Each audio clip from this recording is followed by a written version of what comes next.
રાજકોટ ઉદય Covid હોસ્પિટલના સંચાલક doctor કરમટાનું નિવેદન. કોઈ ઇલેક્ટ્રિક ગેજેટમાંથી હોસ્પિટલમાં આગ લાગી હોઈ શકે. અલગ અલગ 3 કંપનીના વેન્ટિલેટરનો આઈસીયુમાં ઉપયોગ કરવામાં આવે છે. એવો અંદાજ છે કે કોઈ ઇલેક્ટ્રિક ગેજેટમાંથી આગ લાગી હોઈ શકે છે. આઈસીયુમાં 8 બેડ હતા. એલએનટી વેન્ટિલેટર બળીને ખાક થઈ રહ્યું છે. એની બાજુમાં ક્યાંક આગ લાગી હોઈ શકે. ધમણ અને એલએનટી વેન્ટિલેટર વચ્ચે આગ લાગી છે. કુલ 33 દર્દીઓ દાખલ હતા, જેમાંથી 28ને બચાવી લેવામાં આવ્યા છે. 5 દર્દીઓના મોત થયા છે. અમે જે ઓબ્ઝર્વ કરીએ છીએ એ કોઈ ઇલેક્ટ્રોનિક ગેજેટમાંથી સ્પાર્ક થઈ અને ઓક્સિજનના કારણે આગ ફેલાઈ ગઈ હોય એવું લાગે છે. સાચી ખબર તો સરકારી એજન્સીઓના રિપોર્ટ ઉપરથી પડશે.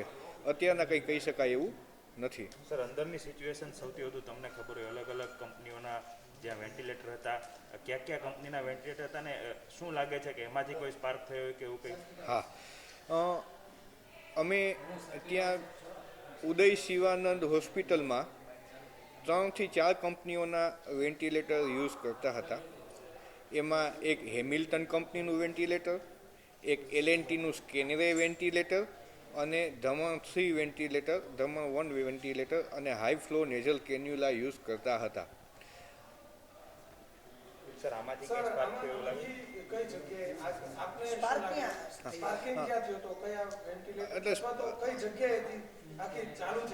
એટલે સ્પાર્કિંગ જ્યારે થયો ત્યારે અમે ત્યાં હાજર નહોતા, બરાબર. પણ એ પછીની જે પરિસ્થિતિ અમે ત્યાં જોઈ, જે ખાટલાઓની પરિસ્થિતિ જોઈ, ખાટલા ઉપરની જે ઇલેક્ટ્રિક સર્કિટની પરિસ્થિતિ જોઈ, ઓક્સિજનની પાઇપલાઇનની પરિસ્થિતિ જોઈ, મશીનોની પરિસ્થિતિ જોઈ, એના ઉપરથી અંદાજ એવો લગાવી શકાય એમ છે કે કોઈ ઇલેક્ટ્રોનિક ગેજેટમાંથી ક્યાંય શોર્ટ સર્કિટ થઈ હોય અને ઓક્સિજન, બેઝિકલી આઈસીયુમાં ઓક્સિજનનું લેવલ ખૂબ વધારે હોય છે. એમ અમુક 7 દર્દીઓ હતા. 7 દર્દીઓમાંથી 3 થી 4 દર્દીઓને 60-70 લીટર ઓક્સિજન જતો હતો માપમાં, અને એ ઓક્સિજન છે એ આઈસીયુમાં હોય છે. અને એમાં ક્યાંય થોડું સ્પાર્ક થયું હોય અને આગ પકડી લીધી હોય એવું લાગે છે. ટોટલ આઈસીયુમાં 8 બેડ હતા. એમાં 1 બેડ ખાલી હતો અને 7 બેડ ભરેલા હતા. જે 7 બેડ ભરેલા હતા એમાં 6 બેડ લાઇનમાં હતા અને એક આઇસોલેશન બેડ હતો. આઇસોલેશન બેડમાંના દર્દી સુરક્ષિત રીતના બહાર કાઢી શક્યા છીએ. એના પછીનો જે છેલ્લો બેડ હતો એ દર્દીને પણ સુરક્ષિત રીતના બહાર કાઢી શક્યા છે. આગળના જે 5 દર્દીઓ હતા એને આપણે બહાર કાઢી શક્યા નથી અને એ લોકો મૃત્યુ પામ્યા છે, જેનું અમને દુઃખ છે. એ શોર્ટ સર્કિટ છે એ પહેલા, બીજા અથવા તો ત્રીજા ખાટલાની વચ્ચે ક્યાંય થઈ હોય એવી શક્યતા લાગે છે.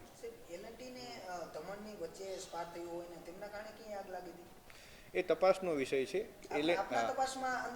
એ અમારે અત્યારે કંઈ કોમેન્ટ કરવી એ થોડી મુશ્કેલ છે. એલએનટીનું મશીન, જો એલએનટીનું મશીન સાવ બર્નઆઉટ થઈ ગયેલું છે. જે સ્કેનરીનું એની બાજુનું જે ધમણ વેન્ટિલેટર જે હતું એનું બાનું બોડીથી માંડી અને બાકી બધું એમ છે. એટલે કોઈ પણ ઉપર આપણે કંઈ કોમેન્ટ કરવી કે અહીંથી સ્પાર્ક થયું હશે કે ત્યાંથી સ્પાર્ક થયું હશે એ થોડું વહેલું કહેવાશે. ટ્રસ્ટી અશોક મહેતા ગઈકાલે કહી રહ્યા હતા કે કલેક્ટરે અમને પરાણે કીધું, અમે મંજૂર જ નહોતા કે અહીંયા કોવિડ કરો. એમાં હકીકત શું છે? હા, હકીકત એ છે કે આ 100 વર્ષની સૌથી ખરાબમાં ખરાબ પરિસ્થિતિમાંથી આખો માનવ સમાજ પસાર થઈ રહ્યો છે.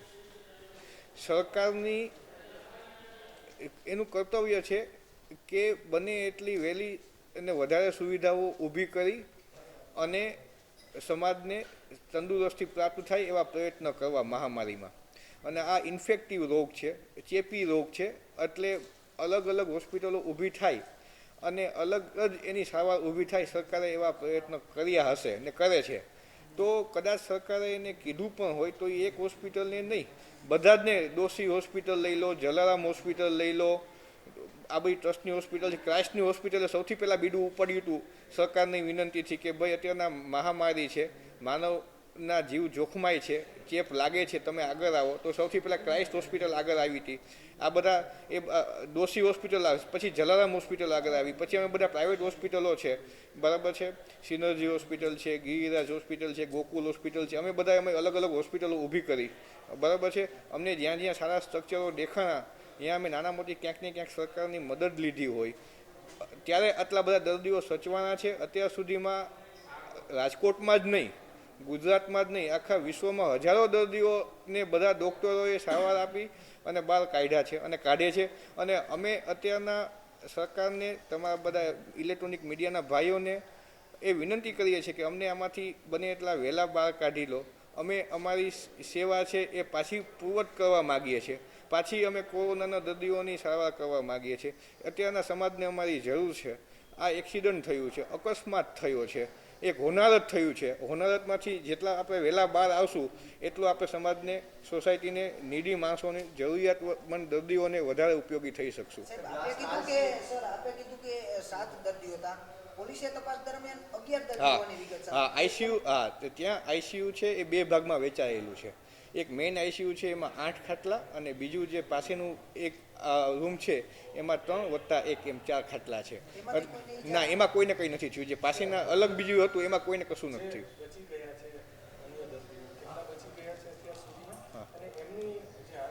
હા, ટોટલ 33 દર્દીઓ દાખલ હતા. એમાંથી 28 દર્દીઓને રેસ્ક્યુ કરી અને બચાવી લેવામાં આવ્યા છે. એ બધાની તંદુરસ્તી અત્યારના સારી છે. અને એ લોકોને અમે ઉદય હોસ્પિટલમાં, જે મેઇન ગોકુલ હોસ્પિટલ છે ત્યાં એ લોકોને શિફ્ટ કરેલા હતા, નોન કોવિડ હોસ્પિટલમાં. એ અમારી તાત્કાલિક અમે નોન કોવિડમાં શિફ્ટ કરી લીધા, પછી નોન કોવિડમાં રાખી શકાય નહીં, એટલે પછી એ લોકોને અમે વ્યવસ્થા કરી અને બીજી કોવિડ હોસ્પિટલોમાં શિફ્ટ કરી દીધેલા છે. અમુક દર્દીઓને ડિસ્ચાર્જ કરી દીધેલા છે. એ 5 સિવાયની વધારાનો કોઈ મૃત્યુઆંક વધ્યો નથી અને કંઈ વધે એવી શક્યતા નથી. નોંધ મુજબ જે એક્ઝિટ ગેટ મોટો હોવો જોઈએ, તે તપાસ દરમિયાન આપણે જ્યારે ભાડે રાખ્યું આ બિલ્ડિંગ, ત્યારે કઈ તપાસ આવી કરવામાં નહોતી? હા, તમે જ્યારે એ શિવાનંદ બિલ્ડિંગમાં એન્ટર થાવ છો, તમે જોવો છો ત્યાં 3 ગેટ છે. એક એન્ટ્રી ગેટ છે, એક ઇમરજન્સી રૂમમાંથી એક્ઝિટ ગેટ છે. એટલે જે પેલા બહુ જ જે સિરિયસ દર્દીઓ આવે છે અમે એને એ ગેટમાંથી અંદર લઈએ છીએ, અને ઇમરજન્સીમાં આપાતકાલમાં ત્યાં એક્ઝિટ લખેલું છે. આપાતકાલ થાય તો ત્યાંથી આપણે બહાર નીકળી જવાનું થાય છે. એટલે ટોટલ 3 ગેટ હતા. એમાંથી વચ્ચેના 2 ડોરને અમે ક્લોઝ કરી દીધેલો હતો. ક્લોઝ એટલે આગળિયો મારેલો હતો, અને બાકીના 2 દરવાજા ચાલુ હતા. વત્તા ઓફેલ્મોલોજીનો ડિપાર્ટમેન્ટ છે જે ગ્રાઉન્ડ ફ્લોરમાં ચાલુ છે, એનો એક પાછળનો દરવાજો બનાવેલો હતો, ત્યાં પણ એક્ઝિટ હતું. એટલે આટલા બધા એક્ઝિટ હતા એટલે જ આપણે 28 દર્દીઓને બચાવી શક્યા છીએ. અને મોર્ટાલિટી જગ્યા હોવી જોઈએ. પાર્ટીશન તોડવું પડ્યું છે પાછળ જે આખની હોસ્પિટલ છે એનું પાર્ટીશન તોડ્યું છે. સાહેબ 7 ફૂટની જગ્યા હોવી જોઈએ. 2 ફૂટનો દરવાજામાંથી એક્ઝિટ ગેટ કઈ રીતે શક્ય બને? આ ખરેખર બચાવવાની વાત થઈ રહી છે. ના, બિલકુલ બચાવવાની વાત નથી કરી. જે એક્ઝિટ, જે 2 ગેટ, આગલા 2 ગેટ છે એ તો કુદરતી જ છે, બરાબર છે. અને તમે જે કહો છો કે આગળ એકમાં તો આખું તમે તમારા ડ્રેસિંગ મૂકી દીધા છે ઓલરેડી. એક જ્યાં પાર્ટીશન મારી દેવામાં આવ્યું છે સાહેબ, કે જ્યાં 1 ફૂટનો પણ દરવાજો નથી જવા માટેનો. અમે રિયાલિટી ચેક કર્યું છે બરાબર. ત્યારે ખરેખર જે દરવાજો હોય તો 5 થી 7 ફૂટનો, જ્યારે દર્દીઓ ભાગી શકે અથવા નીકળી શકે એવી વ્યવસ્થા નહોતી. સ્ટ્રેચરમાં તેમને લેવા માટેની વ્યવસ્થા નહોતી. તેઓ ઉતરી કેમ શકે? કારણ કે ઇમરજન્સી આગ લાગે ત્યારે લિફ્ટ તો બંધ થઈ જાય છે સાહેબ. લિફ્ટ બંધ થઈ ગઈ હતી. હવે દર્દીને આવું, ત્યારે દર્દી ધારો કે ઓક્સિજન લેતા હોય ત્યારે સીડી ઉતરવી તેના માટે કેટલી મુશ્કેલી આવે? જે દુર્ઘટના બની છે એ પહેલા માળે બનેલી હતી, બરાબર છે. એનો સ્મોક ઉપર ગયેલો હતો, બરાબર છે.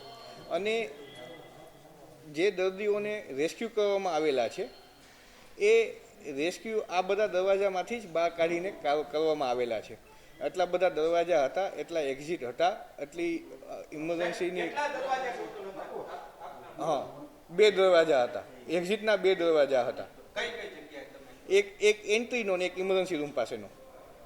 એન્ટ્રી ગેટ છે એ જે એક ઇમરજન્સી એક્ઝિટ? ના, એની પાસેનો રૂમમાં છે. જે એમાં તમે અંદર જાઓ ને, ગોરાઈ છે, બરાબર છે. એમાં એ ગોરાઈનો જે મેઇન ગેટ છે એ અમે આગળિયો મારેલો હતો, બરાબર. ના, બેડ નથી મૂકેલા. ત્યાં છે ને એંગલ મૂકેલા હતા. પેલા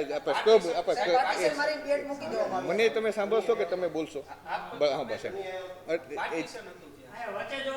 સાહેબ બ્લાસ્ટ આઈસીયુ વોર્ડમાં જ થઈ રહ્યા છે, તો ખાસ હા એ પૂછવા બરાબર છે. તો ઈ આઈસીયુ વોર્ડમાં સાહેબ કેટલા સ્ક્વેર ફૂટની જગ્યા હોય નિયમ પ્રમાણે જરૂરી છે, તમારે કેટલી છે? જો આઈસીયુમાં જે NABHના નિયમ પ્રમાણે છે એ 800 સ્ક્વેર ફીટ પર બેડ હોવો જોઈએ. 800 સ્ક્વેર ફીટનો બેડ હોય તો એ વસ્તુ છે એ એકોર્ડિંગ ટુ જે રૂલ્સ રેગ્યુલેશન પ્રમાણે કહેવાય. એટલી જગ્યા અહીંયા હતી. જગ્યામાં કંઈ ઇસ્યુ થયો નથી. એ સિવિલ વર્કની ટેકનિકલ બાબત છે. હું મેડિકલ સાઇડનો ટેકનિકલ માણસ છું, એટલે એ મેં સ્ક્વેર ફીટ ગણેલા નથી. અત્યારે ડોક્ટર હેમાંગ વસાવડાએ એવો આક્ષેપ કર્યો છે કે દમણ વેન્ટિલેટરના કારણે આગ લાગી છે. થોડી વાર પહેલા જ અત્યારે આક્ષેપ કર્યો છે આમાં સોશિયલ. તો આપનું શું કહેવું છે સર, ખરેખર શું હકીકત છે? I don't know. મને આ આક્ષેપો એ લોકો જે પણ કંઈ કરતા હોય તે એના જવાબ દેવા માટે હું યોગ્ય પર્સન નથી. બરાબર છે. મેં તમને જે